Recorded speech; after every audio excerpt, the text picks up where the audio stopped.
அனைவருக்கும் காலை வணக்கம். இந்த நிகழ்ச்சியை முன்னிட்டு வந்திருந்த மாவட்ட ஆட்சித்தலைவர் மற்றும் கல்வித்துறை அதிகாரிகள் அனைவருக்கும் மனமார்ந்த நன்றிகள். பாரதியார் பாடின பாட்டு ஒன்று இருக்குது, தனி மனிதனுக்கு உணவில்லை எனில் ஜகத்தினை அழுத்திடுவோம். எல்லாம் தெரியும்ல? பாரதியார் இந்த பாட்டை பாடுறப்ப 130 வருஷத்துக்கு முன்னாடி பாடினார்.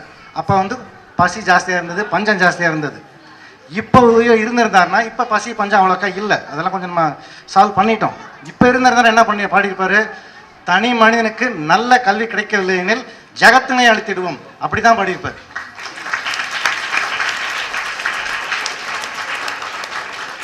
ஸோ அது மாதிரி நம்ம இங்கே இருக்க எல்லா மக்களுக்கும் பணம் இருந்தாலும் சரி இல்லாட்டியும் சரி எல்லாருக்கும் சமமான தரமான நல்ல கல்வி கிடைக்கணும். இதுதான் என்னோட எண்ணம், இதுதான் நம்ம அரசாங்கத்துடைய எண்ணமாக இருக்கிறதுனால தான் எல்லா கல்வித்துறை அதிகாரிகள் எல்லாம் இங்கே நம்மளுக்கு எல்லா விதமான உதவிகளும் செய்கிறாங்க.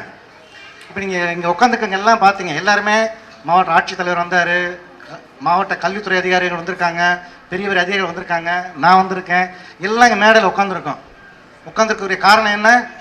ஒரே ஒரு காரணம் சொல்லுங்கள் பார்க்கலாம். படிப்பு.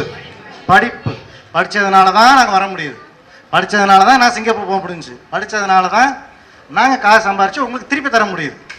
உண்மைதானே? ஸோ நீங்கள் எல்லாருமே இப்போ எங்களுக்கெல்லாம் நானும் உங்களுக்கெல்லாம் இவ்வளோ பண்ணுறோம், எங்களுக்கு நீங்கள் திருப்பி பண்ணணும், திருப்பி நீங்கள் எனக்கு தேங்க்ஸ் சொல்லணும், நன்றி சொல்லணும். அப்படின்னா என்ன பண்ணணும்? அவ்வளவுதான். நீங்கள் நல்லா படித்து நல்லா முன்னேறிங்கனாலே அதுவே ரொம்ப ரொம்ப எங்களுக்கும் இங்கே வந்திருக்க அதிகாரிகள் எல்லாருக்குமே சந்தோஷம். இப்போ பாருங்கள், நான் வந்திருக்கப்ப என் மனைவியை கூட்டி வந்திருக்கேன், என் பிள்ளைங்களெல்லாம் கூட்டி வந்திருக்கிறேன். ஏன் கூட்டி வந்திருக்கிறேன்? அவங்களுக்கும் தெரியணும், அவங்களும் என்னைய மாதிரியே பின்னாடி வரணும், 4 பேருக்கு நல்லது பண்ணணும் அப்படிங்கிறதுக்காக. அதே மாதிரி தான் உங்களுக்கும் சொல்கிறேன். உங்களுக்கு இதெல்லாம் நீங்கள் இந்த நிகழ்ச்சிகளுக்காக வர்றீங்க, இதெல்லாம் பார்க்குறீங்க அப்படின்னா இங்கே பாருங்கள், இந்த மாதிரி நிறைய பேர் நல்லது பண்ணுறதுக்கு நிறைய பேர் இருக்கிறாங்க அப்படிங்கிறது உங்களுக்கு உண்மையை உணர்த்துறதுக்காக ஒரு நல்ல ஒரு வாய்ப்பு இது. நீங்கள் நல்லா படிக்கணும், நல்லா முன்னேறணும். கல்வி மட்டும்தான் உங்களை முன்னேற்றும், கல்வி மட்டும்தான் உங்களை நல்ல நிலைமை வைக்க முடியும், கல்வி மட்டும்தான் உங்களையும் உங்கள் குடும்பத்தையும் அடுத்த நிலைமை கொண்டு போக முடியும். கொண்டு போனதுக்கப்புறம் நல்லா இருங்க, அதே மாதிரி 4 பேருக்கு நல்லது திருப்பி பண்ணுங்க.